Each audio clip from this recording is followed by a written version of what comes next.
OMG! Duday at Bebang ibinulgar ang tunay na baho ni Shilin.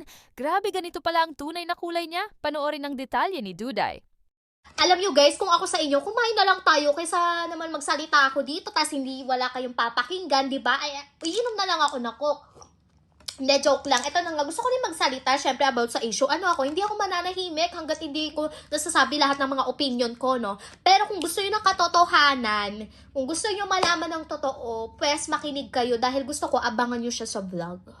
Diba? Ayoko magsalita dito kasi alam ko naman yung mga fans ng isa din, fans ng kabila, nako, walang pinapakinggan, nakikita ko na yung mga comment nyo na yan, lahat nagkakampihan kayo, meron namang nasa gitna. Pero ayun na guys, sa mga nasa gitna dyan, sana kapag napanood nyo lahat na sinabi namin, syempre na-upload na yung kay Kelvin at kay Bebang, lahat naman kami nag-evict eh. O yun, doon yung makikita kung ano yung totoo, pero ngayon magbibigay ako ng hint sa inyo. Kasi yan, dalawa sila, pagkapasok ko pa lang, ano ba yun? Bakit basta pagkapasok ko pa lang yan, lagi silang magkasama niya ni Shireen, si Bebang. Actually, mabait nga sila that time. Siguro kakapasok ko pa lang nga.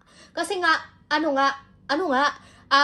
nung inaya nila ako mag-swimming yan, dalawa, lagi talaga silang magkasama guys, magkatabi sa kama, lagi silang magluluto silang dalawa, mag-uutusan silang dalawa. Actually, for me, parehas lang naman silang may mali kung may mga kasalanan sila sa isa't isa na hindi namin alam eh. Sila lang nakakaalam no, kasi hindi naman din sila nagsasabi sa amin eh. Tsaka, hindi ko rin naman sila masasabing sobrang close ko sila, pero lagi kami magkakasama niyan dito sa kwarto, which is observant akong tao.